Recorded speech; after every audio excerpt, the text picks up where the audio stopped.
Hi, welcome to my channel. Series recipe వచ్చేసి కోడిగుడ్డు పచ్చడి. సో ఇప్పుడు నేను తిన్నానా? సో తింటే ఒకసారి ట్రై చేయండి. అండ్ సండే వస్తుంది. సండే అంటే ఏదైనా స్పెషల్ చేసుకుంటాం. సో మంచి మంచి రెసిపీ చేసుకొని తింటాం. బట్ ఈసారి ఒకసారి ఇలా మధ్యాహ్నం లంచ్ టైంలో ఇలా చేసుకొని తినండి. కోడిగుడ్డు పచ్చడి చాలా బాగుంటుంది. నేను ఒక 5 గుడ్లు తీసుకొని ఉడకబెట్టుకున్నాను. సో మనకి దీనికి కావాల్సిన పచ్చడి కావాల్సినవన్నీ ఒక 5-6 ఉల్లిగడ్డలు, ఒక 15 కాయలు పచ్చిమిర్చి, అండ్ ఒక 6 ఎండుమిర్చి, ఒక 5 రెమ్మల కరివేపాకు, అండ్ జీలకర్ర, అండ్ చిన్న కొబ్బరి ముక్క. సో ఇవి ఉంటే మనకి పచ్చడి రెడీ చేసుకోవచ్చు అనమాట. నేను ఇక్కడ ఉల్లిగడ్డలను మీడియం సైజ్ కట్ చేసుకొని కచ్చా పచ్చగానే మిక్సీలో పట్టేసుకున్నాను అనమాట. సో మెత్తగా పేస్ట్ పట్టకండి, సో బాగోదనమాట. అండ్ కచ్చా పచ్చగా ఉంటేనే బాగుంటుంది. అండ్ దాని తర్వాత మనం పచ్చిమిర్చి అండ్ ఎండుమిర్చి, ఒక స్పూన్ జీలకర్ర అవి కూడా వేసేసుకొని, సో 5 రెమ్మల కరివేపాకు చెప్పాను కదా, అవి కూడా వేసేసుకొని అన్నీ మనం చెప్పినవన్నీ స్టెప్స్ వేసుకొని, సో అవన్నీ కూడా కచ్చపచ్చగానే నూరు కావాలి. ఇక్కడ మా వాడు జీలకర్ర వేసే పనిలోనే ఉన్నాడు. అండ్ అంతే.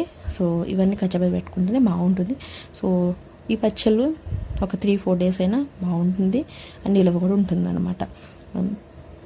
ఆయిల్ ఒకవేళ మీకు పట్టకపోతే సో కొంచెం ఆయిల్ వేసుకొని 1 టేబుల్ స్పూన్ సో మిక్సీ పట్టేసుకొని సరిపోతుంది అనమాట. అండ్ కరివేపాకు కూడా అన్నీ వేసేసుకోవాలి. చిన్న కొబ్బరి మొగ్గని మీడియం సైజ్గా కట్ చేసుకొని వేసుకోవాలన్నమాట. అవి కూడా సో ఇవన్నీ వేసేసుకొని మంచిగా గ్రైండ్ చేసేసుకోండి. సో ఇక్కడ మావాడు సో కలుపుతున్నాడు అనమాట.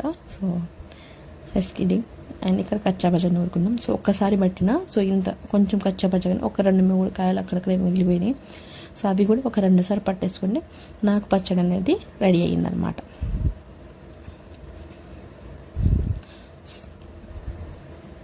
సో ఇలా అయిన తర్వాత మా వాడికి అసలు జీలకర్ర సరిపోలేదు అనుకున్నా. సో ప్యాకెట్ అంతా వేసేసిండు అనమాట వాడు. సో ఒక 2 స్పూన్లే ఉన్నాయి దాంట్లో. సో అవి కూడా వేసేసిండు. అండ్ అంతే. సో పచ్చడి అయితే మనకి రెడీ అయిపోయింది అనమాట. ఇప్పుడు మనం పోపుగా స్టార్ట్ చేసుకుంటే సరిపోతుంది. సో కోడిగుడ్డు ఉడికిపోయినాయి కాబట్టి అవి కూడా మంచిగా పొట్టి తీసేసి సో మీడియం సైజ్గా కట్ చేసుకోండి. మీడియం సైజ్గా కట్ చేసుకుంటే సరిపోతుంది అనమాట. ఒకసారి నేను కలిపి చూసుకున్నాను అనమాట, మొత్తం పట్టాయా లేదా అనేది. సో మొత్తం మంచిగా పట్టేసింది. సో కచ్చపచ్చగానే ఉన్నాయి. ఇక్కడైతే పెద్ద వెడల్పాటి బాండి తీసుకుంటే మనం పచ్చడి మగ్గడానికి అండ్ కలపడానికి కూడా బాగుంటుంది అనమాట. ఇప్పుడైతే పచ్చడి ఇలా ఉంది, కానీ ఇది వేడి అన్నంలో నెయ్యి వేసుకుని తింటే చాలా బాగుంటుంది. స్పైసీగా ఉంటుంది. జలుబు చేసిన వాళ్ళకైతే సూపర్గా ఉంటుంది అనమాట. ఇదైతే పచ్చడి ముద్దంతా తీసుకెళ్ళి సో 3 స్పూన్లు ఆయిల్ వేసి హీట్ చేసుకున్న దాంట్లో వేసేసి కాసేపు ఆ పచ్చడి అంతా పోయేదాకా ఆయిల్ అంతా బయటకు వచ్చేదాకా కొంచెం ఫ్రై ఒక 2 నిమిషాలు ఫ్రై చేసుకుంటే సరిపోతుంది.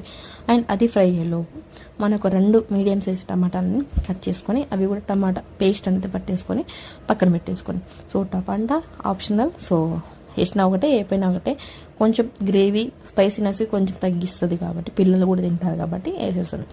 దీంట్లో ఒక 1/2 స్పూన్ పసుపు సో అవి వేసేది కొంచెం కలర్ అంతా చేంజ్ అయ్యేదాకా ఉంచిన అనమాట. దీంట్లో 1 స్పూన్ సాల్ట్. సో ఇప్పుడు అయితే 1 స్పూన్ వేసుకోండి. సరిపోతే మనం ఫైనల్లో కూడా వేసుకోవచ్చు. సో అది పెద్ద ప్రాబ్లం ఏం కాదు.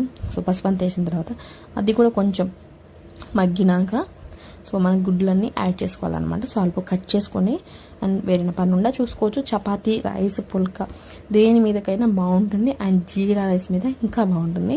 అండ్ నేనైతే వైట్ రైస్ మీద చేసుకున్నా. ఇప్పుడు సండే వచ్చిందంటే కుక్కలు నాన్ వెజ్ ప్రతి వీకెండ్ తిన్నా మంచిగా ఉండదు కాబట్టి ఇలా ఒకసారి ట్రై చేసినా బాగుంటుంది అనమాట. అండ్ ఇప్పుడైతే కలర్ అంతా చేంజ్ అయిందనమాట.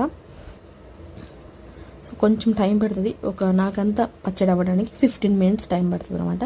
అన్నీ కట్ చేసుకుంటే సో తొందరగా అయిపోతుంది, లేకపోతే కొంచెం టైం పడుతుంది. సో 1 స్పూన్ సాల్ట్ వేసుకొని మంచిగా ఒకటి సరిపోతుంది. సో సరిపోతే మళ్ళీ వేసుకోవచ్చు, అదేం ప్రాబ్లం కాదు మనకి. అని వేసిన తర్వాత కలర్ అయితే ఆల్మోస్ట్ చేంజ్ అయిందనమాట. ఇప్పుడు మనం రెడీగా ఉండాలా. సో టేస్ట్ ఒక చూసేయండి. సో దీంట్లోనే టమాటా పేస్ట్ సో ఇవి మిక్సీ పట్టేసుకున్నాం కదా, అవి కూడా వేసేది. అవి కూడా పచ్చితనం పోయి కలర్ అంతా చేంజ్ అవ్వాలి. సో ఆ పచ్చళ్ళలోకి టమాటా పేస్ట్ అంతా కలిసేదాకా ఉంచేసి సో మనం తర్వాత స్టెప్కి వెళ్దాం అనమాట. ఇది మగ్గడానికి కూడా ఒక 2 మినిట్స్ పడుతుంది. సో అది వెయిట్ చేయాలి. కొంచెం ఓపికతోనే సో ఫ్రై చేసుకోండి. ఇప్పుడు కలర్ అంతా చేంజ్ అయింది కదా.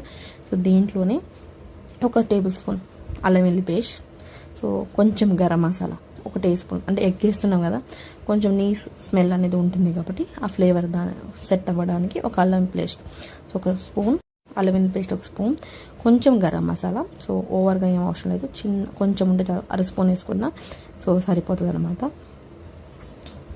నేను ఇంట్లోనే ఉన్న ధనియాల పౌడర్ వేసిన.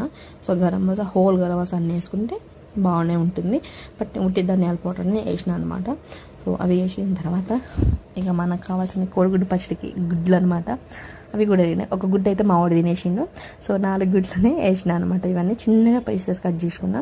సో ఇదైతే ఈజీగా 2 గుడ్లు తినవచ్చు. కొంచెం ఆయిల్ ఎక్కువ వేసుకున్నా పర్లేదు. So 3 spoon table spoon oil అయితే సరిపోతుంది అనమాట దీంట్లోకి. సో ఈ పచ్చడి అంతా గుడ్లకు పట్టేదాకా ఉంచేస్తే సో రెడీ అయిపోతుంది మన పచ్చడి అనేది. కొంచెం టైం పడుతుంది. ఒక 3 నిమిషాలు ఉంచుకుంటే సో మీడియం ఫ్లేమ్లో ఏదో సో పచ్చడి కూడా రెడీ అవుతుంది. దీంట్లో ఫైనల్లో కొంచెం కొత్తిమీర వేసి అవి ఒక 2 to 3 మినిట్స్ ఉంచేస్తే సో మన పచ్చడి మగ్గుతుంది. చాలా రుచి కూడా బాగుంటుంది అనమాట. అండ్ ఎప్పుడైనా ఒకసారి ట్రై చేయండి. సండే కూడా వచ్చేసింది కదా. అండ్ నా పాత వీడియోలను చూడకపోతే కంపల్సరీ వెళ్ళి చూడండి. And like and share subscribe చేయడం మాత్రం అసలు మర్చిపోకండి. సో పచ్చడి అయితే రెడీ అయింది. సో మంచిగా వేడి అన్నంలో కొంచెం నెయ్యి వేసుకొని ముద్దపప్పు వండుకొని సో ఈ పచ్చడి వేసుకొని తింటే చాలా బాగుంటుంది. రెసిపీ అయితే మిస్ అవ్వకండి, బట్ ట్రై చేయండి, టేస్ట్ తెలుస్తుంది కదా. అండ్ బాయ్, నెక్స్ట్ వీడియోలో కలుద్దాం. అండ్ నెక్స్ట్ వీడియోలో గుత్తొంకాయ మసాలా కర్రీ చాలా బాగుంటుంది. ఆ రెసిపీ కూడా పెడతాను అనమాట. ఈ వీడియో చూసింది మిస్ కాకుండా.